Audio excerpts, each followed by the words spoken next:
인트로 시작 전에 한 가지만 말씀드리겠습니다. 며칠 전에 영상 하나를 봤습니다. 전항일 뉴스와 TV에서 공개한 영상이었는데 솔직히 저는 정치에 관심이 없는 사람이라 대충 보다 말겠지 했습니다. 그런데 끝까지 봤습니다.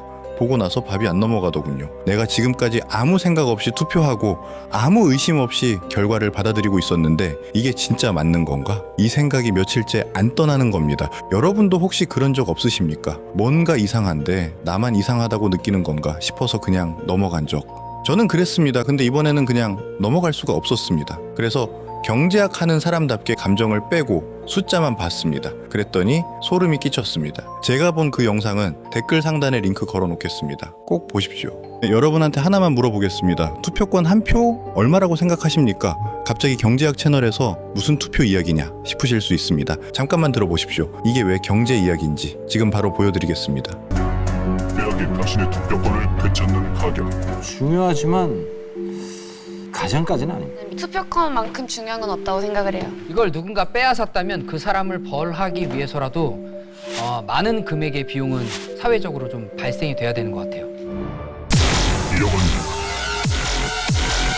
예전에 TVN 지니어스라는 프로그램에서 출연자한테 이 질문을 던진 적이 있습니다. 투표권의 가격이 얼마냐고. 잠깐 생각하더니 대답합니다. 1억이요. 1억. 저도 궁금해서 AI한테 계산을 시켜봤습니다. 방법은 단순합니다. 대한민국 정부의 연간 예산이 약 680조 원입니다. 대통령 임기 5년이면 3,400조 원. 이걸 유권자 약 4,400만 명으로 나누면 1인당 약 7,700만 원입니다. 국회의원 4년 임기 기준으로는 약 4,700만 원이고요. 여러분이 투표소에 들어가서 도장을 찍는 그 1초, 그 행위의 경제적 가치가 최소 4,700만 원에서 7,700만 원이라는 겁니다. 누가 내 세금을 어디에 쓸 것인지를 결정하는 권리, 그게 그만큼의 돈입니다. 그런데 저한테 이런 생각이 머릿속에서 떠나지 않습니다. 만약 그 권리가 오용되고 있다면요. 4,400만 명의 수천만 원짜리 권리가 누군가에 의해 조작되고 있다면요. 이게 국가적으로 손실인 겁니까? 아닌 겁니까? 나한테는 피해가 있는 겁니까? 없는 겁니까? 지금부터 그 이야기를 해보겠습니다. 자, 본론입니다. 부정선거. 이 단어를 들으면은 대부분 이런 반응입니다. 또 음모론이야. 진 쪽에서 늘 하는 소리잖아. 유튜버들이 돈 벌려고 선동하는 거 아니냐. 이해합니다. 솔직히 저도 그랬습니다. 정치에 관심 없는 사람한테 부정선거라는 단어는 그냥 시끄러운 소음이었습니다. 세상에 그런 게 어딨어. 대한민국이 무슨 후진국도 아니고 이런 생각이었습니다. 그런데 제가 경제학을 하면서 배운 게 하나 있습니다. 감정을 빼고 숫자만 보라.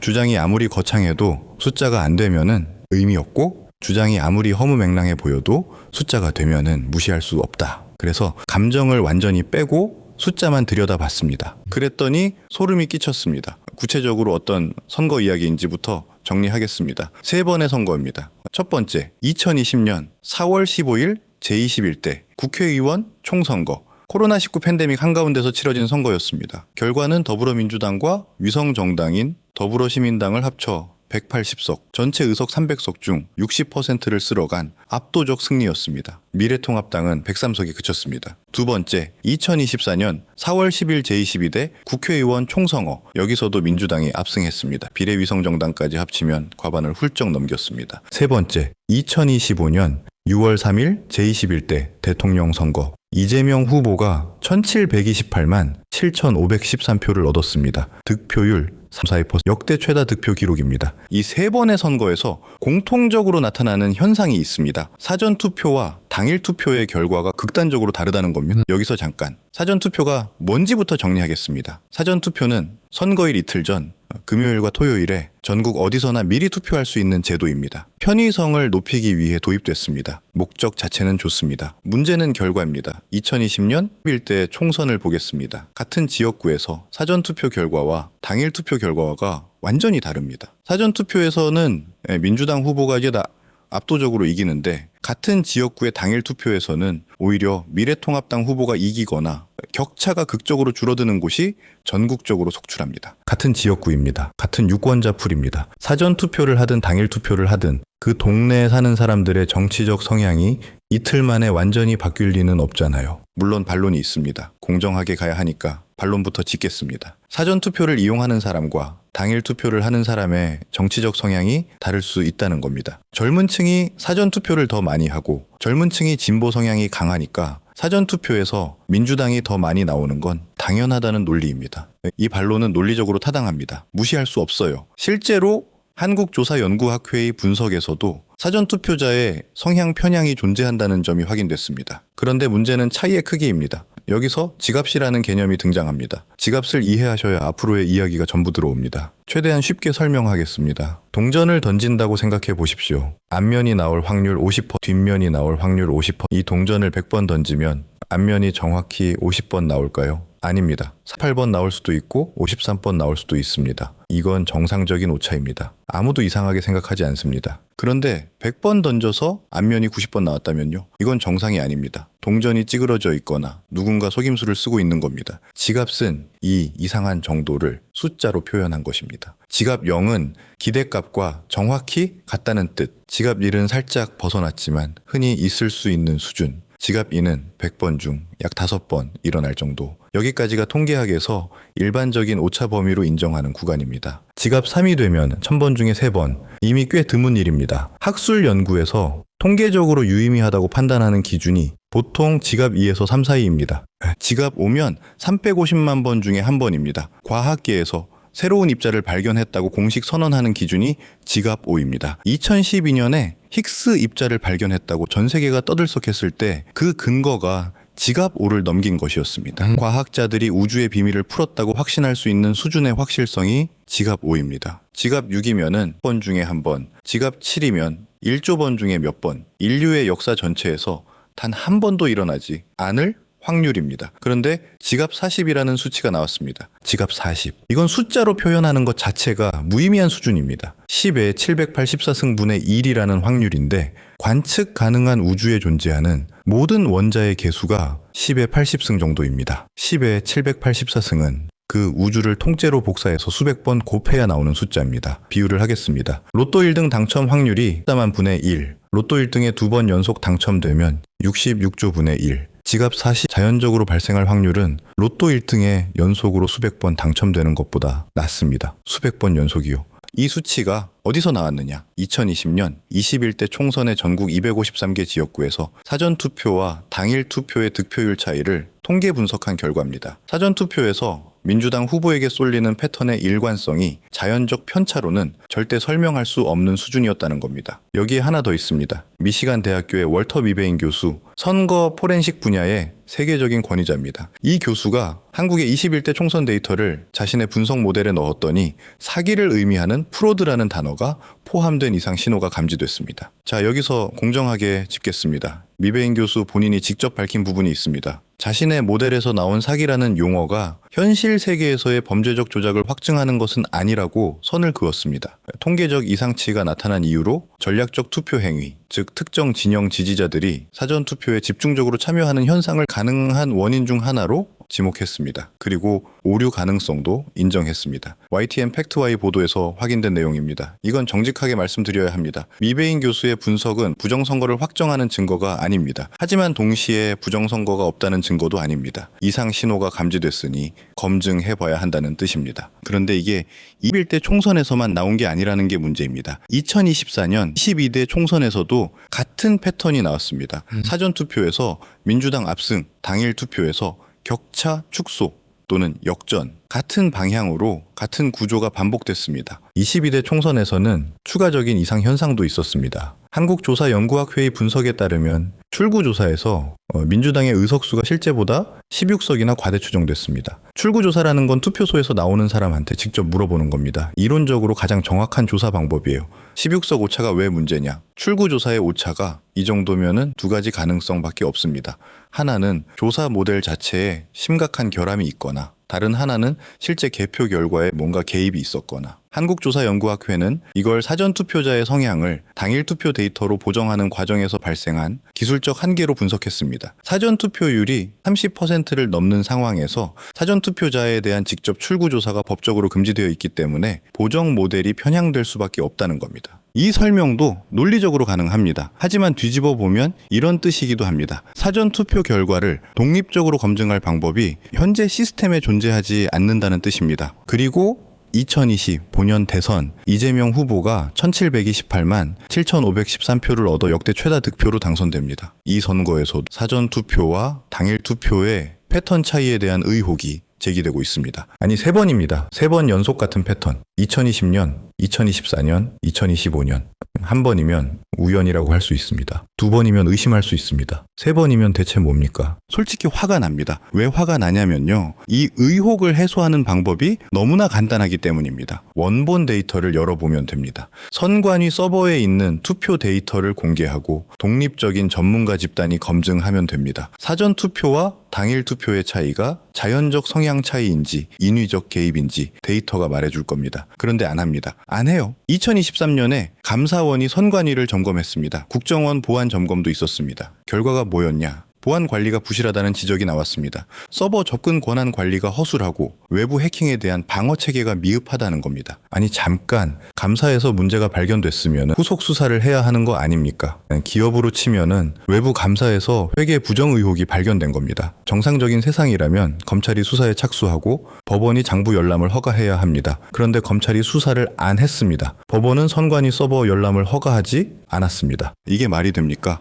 회사로 치면은 감사에서 분식회계 의혹이 나왔는데 검찰이 수사 안 하고 법원이 장부 열람 거부한 겁니다. 주식시장에서 이러면 뭐가 벌어집니까? 주가가 바닥을 칩니다. 투자자들이 전부 도망칩니다. 투명하지 않은 시스템은 신뢰할 수 없으니까요. 물론 반론도 짚어야 합니다. 선관위와 정부 측의 입장도 있습니다. 선관위는 전산망이 외부 인터넷과 분리된 폐쇄망으로 운영되고 있다고 설명합니다. 각 투표소에서 중앙 서버로 데이터를 전송할 때 사용하는 전용선이 물리적으로 보호되어 있다는 겁니다. 또한 개표 과정이 전산으로만 이루어지는 게 아니라고 합니다. 투표지 분류기를 통과한 투표지를 개표 사무원이 다시 한번 확인하고 참관인들이 지켜보는 수작업 절차가 있습니다. 전산상으로 결과를 바꾸더라도 현장에서 집계된 실물 투표지와 맞지 않으면 즉각 발각된다는 논리입니다. 연합뉴스 보도에서 선관위 관계자는 개표 조작도 투표함 바꿔치기도 불가능하다고 일축했습니다. SBS 실시간으로 투개표 공개시연회를 진행하기도 했습니다. 이 반론도 무시할 수 없습니다. 시스템이 설계대로 완벽하게 작동한다면 조작은 어렵습니다. 그런데요, 설계대로 작동하는지를 검증하자는 게 핵심 아닙니까? 시스템이 안전하다고 주장하는 쪽이 있고 안전하지 않다고 의심하는 쪽이 있으면 제3자가 검증하면 끝나는 일입니다. 그런데 그 검증을 왜 안 합니까?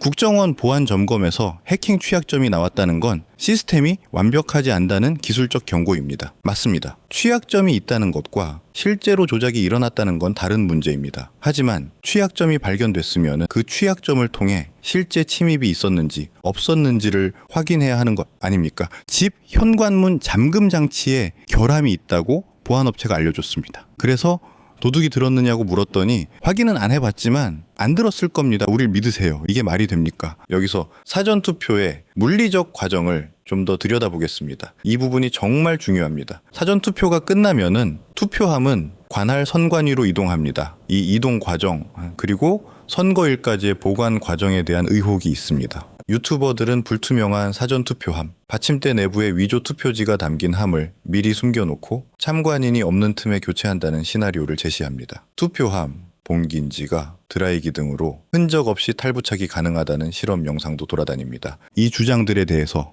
선관위가 2026년부터 대응책을 내놨습니다. 한겨레 보도에 따르면 사전투표함 받침대를 투명한 재질로 바꿨습니다. 내부가 보이게 해서 뭔가 숨길 수 없게 한 겁니다. 투표지 행랑 색상도 바꾸고 공정선거 참관단도 기존 8명에서 104명으로 3배 가까이 늘렸습니다. 수검표 절차도 의무화했습니다. 분류기를 통과한 투표지를 사람이 한 장 한 장 다시 확인하는 겁니다. 아니 잠깐, 여기서 한 가지 짚고 넘어가야 합니다. 선관위가 이런 대응책을 내놨다는 건 뭘 의미합니까? 기존 시스템에 문제가 없었다면 왜 바꿉니까? 받침대가 불투명한 게 문제가 아니었다면 왜 투명하게 바꿉니까? 참관인 18명으로 충분했다면 왜 104명으로 늘립니까? 수검표가 필요 없었다면 왜 의무화합니까? 이건 선관위 스스로가 기존 시스템의 취약점을 인정한 거나 마찬가지입니다. 고쳤다는 건 좋습니다. 그런데 2020년, 2024년, 2025년 선거는 그 취약한 시스템으로 치러진 선거라는 뜻이기도 합니다. 문제도 빼놓을 수 없습니다. 사전투표용지에는 규가 인쇄되어 있습니다. 공직선거법 제151조 제6항은 투표 용지에 막대 모양의 기호, 즉 바코드를 인쇄하도록 규정하고 있습니다. 그런데 QR코드 정사각형입니다. 막대 모양이 아닙니다. 대법원은 Q를 2차원 바코드로 해석할 수 있다며 합법이라고 판결했습니다. 법적으로는 정리가 된 셈입니다. 하지만 논란은 끝나지 않았습니다. QR코드 안에 30일짜리의 정보가 들어있는데 이 중 일부가 선거인의 인적 사항과 연결되어 있어서 누가 누구를 찍었는지 역추적이 가능하다는 투표자 추적설이 제기됐습니다. 선관위는 QR코드 개인정보가 포함되어 있지 않으며 역추적이 불가능하다고 해명했습니다. 선관위 공식 SNS를 통해 해명 자료를 배포하기도 했습니다. 이것도 선관위의 말이 맞을 수 있습니다. 하지만 다시 같은 질문입니다. 그렇다면은 제3자가 검증하면 되잖아요. QR코드의 데이터 구조를 독립적인 보안 전문가에게 공개하고 검증받으면 5분 만에 끝날 일입니다. 왜 안 합니까? 이쯤에서 경제학으로 돌아오겠습니다. 경제학에서 정보 비대칭이라는 개념이 있습니다. 거래의 한쪽이 다른 쪽보다 압도적으로 많은 정보를 가지고 있을 때 시장은 왜곡됩니다. 1970년에 조지 에컬로프라는 경제학자가 레몬 시장이라는 논문을 발표합니다. 중고차 시장을 분석한 논문입니다. 판매자는 이 차가 사고차인지 침수차인지 전부 알고 있습니다. 그런데 구매자는 모릅니다. 겉만 봐서는 알 수 없습니다. 이 정보 비대칭 때문에 역선택이 발생합니다. 좋은 차를 가진 사람은 제값을 못 받으니까 시장에서 빠져나가고 나쁜 차만 남습니다. 결국 시장 전체가 무너집니다. 에컬로프는 이 논문으로 노벨 경제학상을 받았습니다. 지금 대한민국의 선거 시스템이 정확히 이 구조입니다. 선관위는 투표 데이터의 모든 것을 가지고 있습니다. 원본 데이터, 서버 로그, 사전 투표함, 이동 기록 전부 다요.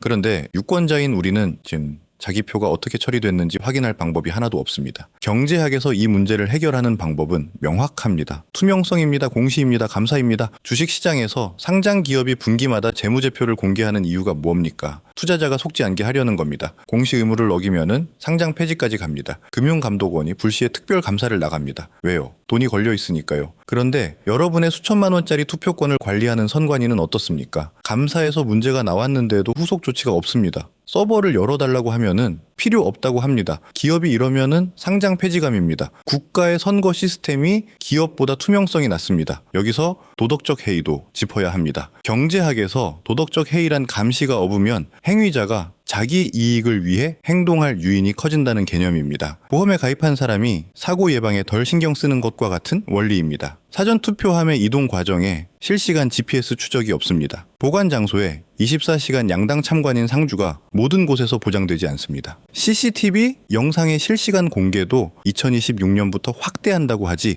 이전 선거에서는 제대로 이루어지지 않았습니다. 감시가 부재한 곳에서 도덕적 해이가 발생하지 않을 거라고 믿는 건 경제학적으로 순진한 가정입니다. 해외 사례를 보겠습니다. 다른 나라들은 이 문제를 어떻게 다루고 있느냐. 독일, 2009년에 독일 연방헌법재판소가 전자투표기에 대해 위헌 판결을 내렸습니다. 이유가 아주 명확합니다. 일반 시민이 투표 과정을 직접 이해하고 검증할 수 없는 시스템은 민주주의의 공개성 원칙에 반한다. 그래서 독일은 지금까지 종이투표 수개표를 고수합니다. 인구 8,300만 명의 나라가요. 인도. 세계에서 유권자가 가장 많은 나라입니다. 9억 5천만 명. 이 나라가 전자투표기를 사용하는데 2019년부터 모든 전자투표기에 VVPAT라는 종이 확인 장치를 의무화했습니다. 버튼을 누르면 내가 찍은 후보가 종이에 인쇄되어 보여줍니다. 전자 기록과 종이 기록이 이중으로 남습니다. 9억 5천만 명의 선거를 이중 검증합니다. 미국 2020년 대선 이후 선거 무결성 논쟁이 극심했습니다. 결과가 어떻게 됐냐? 조지아주, 애리조나주 등에서 실제로 선거 감사를 실시했습니다. 수백만 표를 다시 세고 서명을 대조하고 투표기를 검증했습니다. 논쟁이 있으면 검증하고 검증 결과에 따라 시스템을 개선하는 겁니다. 한국은 어떻습니까? 의혹이 제기되면 음모론이라는 딱지부터 붙입니다. 수개표를 하자고 하면 비효율적이라고 합니다. 독일은 8,300만 유권자의 선거를 수개표로 합니다. 인도는 9억 5천만 유권자의 선거를 이중 검증합니다. 한국은 4,400만 유권자의 선거에 대해 의혹 제기 자체를 범죄 취급합니다. 여기서 이재명 정부의 태도를 짚지 않을 수 없습니다. 이재명 대통령은 과거에 뭐라고 했는지 아십니까? 2017년 성남시장 시절에 자신의 SNS를 통해 이렇게 말했습니다. 18대 대선은 3.15 부정선거를 능가하는 부정선거, 수개표를 도입해야 한다고 강력히 주장했습니다. 뉴스타파 팩트체크에서 확인된 내용입니다. 그런데 2025년에 자신이 대통령이 된 이후에는 어떻게 바뀌었냐? 부정선거 의혹을 제기하는 것이 민주주의의 근간을 흔드는 사회적 재앙이라고 규정합니다. 허위사실 유포로 공직선거법 위반 고발을 추진합니다. 역대 최다 득표로 당선됐으니 선거 결과에 대한 불복은 국민의 선택을 모독하는 행위라고 합니다. 정부 대변인실은 과거 발언에 대해 투개표 조작을 말한 게 아니라 국정원 댓글 조작 같은 국가기관의 불법 개입을 비판한 거였다고 해명했습니다. 과거에는 수개표를 외치던 사람이 자기가 이긴 선거에 대해서는 의혹 제기 자체를 범죄로 규정하는 겁니다. 이걸 어떻게 받아들여야 합니까? 물론 정부의 입장에서는 국정 안정이 우선이라는 논리가 있을 수 있습니다. 근거 없는 의혹이 국가를 혼란에 빠뜨리는 것을 막아야 한다는 주장도 이해할 수 있습니다. 하지만 그 근거가 있는지 없는지를 확인하려면 데이터를 열어봐야 하는 거 아닙니까? 데이터를 안 열어놓고 근거 없다고 하는 건 장부를 안 보여주면서 분식회계 아니라고 하는 것과 뭐가 다릅니까? 경제적 손실의 규모를 다시 한번 계산해 보겠습니다. 이 숫자를 정확히 인식하셔야 합니다. 한 표의 경제적 가치가 최소 4,700만 원입니다. 유권자 4,400만 명. 만약 선거 결과가 2만 왜곡됐다고 가정합시다. 44만 표입니다. 44만 곱하기 4,700만 원. 20조 6,800억 원. 20조 원이 뭐냐면요. 대한민국 국방 예산의 약 3분의 1입니다. 서울시 1년 예산의 절반입니다. 1% 왜곡으로 이만큼입니다. 5%가 왜곡됐다면 20만 표 곱하기 4,700만 원. 103조 4천억 원입니다. 대한민국 1년 복지 예산 전체에 맞먹는 규모입니다. 7,700만 원 기준으로 계산하면 169조 원을 넘습니다. 이건 가정입니다. 실제로 왜곡이 있었는지는 확인되지 않았습니다. 바로 그게 문제라는 겁니다. 100조 원짜리 거래의 영수증을 안 보여주겠다는 거잖아요. 데런 에이스 모글루와 제임스 로빈슨, 국가는 왜 실패하는가라는 책을 쓴 경제학자들입니다. 2024년에 노벨 경제학상을 수상했습니다. 이들의 핵심 주장은 단순합니다. 국가의 번영과 실패를 결정하는 것은 자원도 지리도 문화도 아니다. 제도다. 포용적 제도를 가진 나라는 번영합니다. 착취적 제도를 가진 나라는 결국 몰락합니다. 포용적 제도의 가장 기본적인 조건이 뭡니까? 공정한 선거입니다. 정치 권력이 국민의 진짜 의사에 의해 평화적으로 교체될 수 있는 시스템. 이게 작동하지 않으면 어떤 경제 정책도 모래 위의 성입니다. 선거 시스템은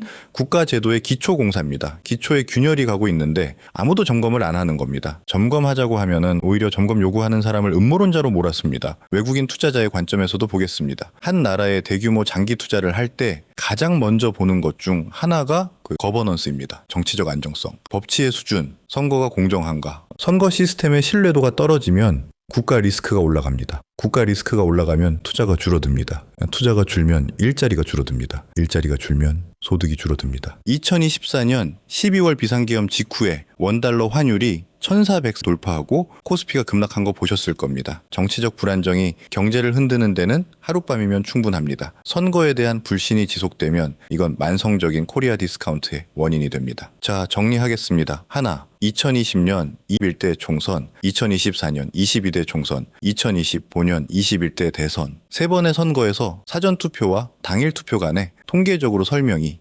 극히 어려운 수준의 패턴 차이가 반복적으로 나타났습니다. 지갑 40이라는 우주의 수명을 수십억 번 반복해도 자연적으로 발생하지 않을 수치가 분석 결과로 제시됐습니다. 둘, 미시간 대학교 월터 미베인 교수의 선거 포렌식 모델에서 이상 신호가 감지됐습니다. 교수 본인이 확증은 아니라고 했지만 이상이 없다고도 하지 않았습니다. 검증이 필요하다는 뜻입니다. 셋, 22대 총선 출구조사에서 민주당 의석이 6석 과대 추정됐습니다. 당일 출구조사 원본 데이터가 최종 결과와 맞지 않고 선관위의 보정값을 적용한 후에야 맞아떨어지는 구조가 확인됐습니다. 넷, 국정원과 감사원의 점검에서 선관위의 보안 취약점이 발견됐지만 후속 수사는 이루어지지 않았고 서버 열람 요청은 거부됐습니다. 다 사전투표함의 물리적 관리에 취약점이 있었음을 선관위 스스로가 인정했습니다. 2026년부터 투명 받침대, 참관단 확대, 수검표 의무화 등의 대책을 내놓은 것 자체가 기존 시스템의 문제를 방증합니다. 여섯,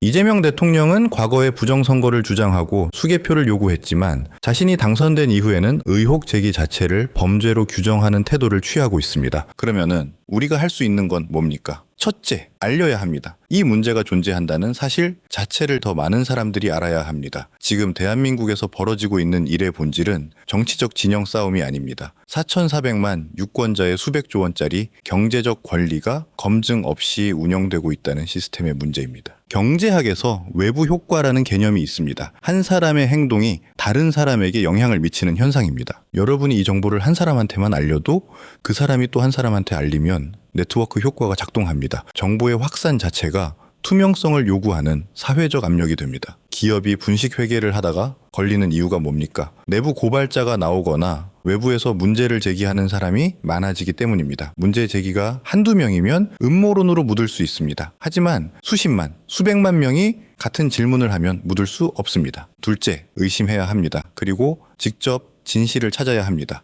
의심하라는 게 아무 근거 없이 모든 걸 부정하라는 뜻이 아닙니다. 비판적으로 사고하라는 뜻입니다. 선관위가 문제없다고 하면 그 근거를 직접 확인하십시오.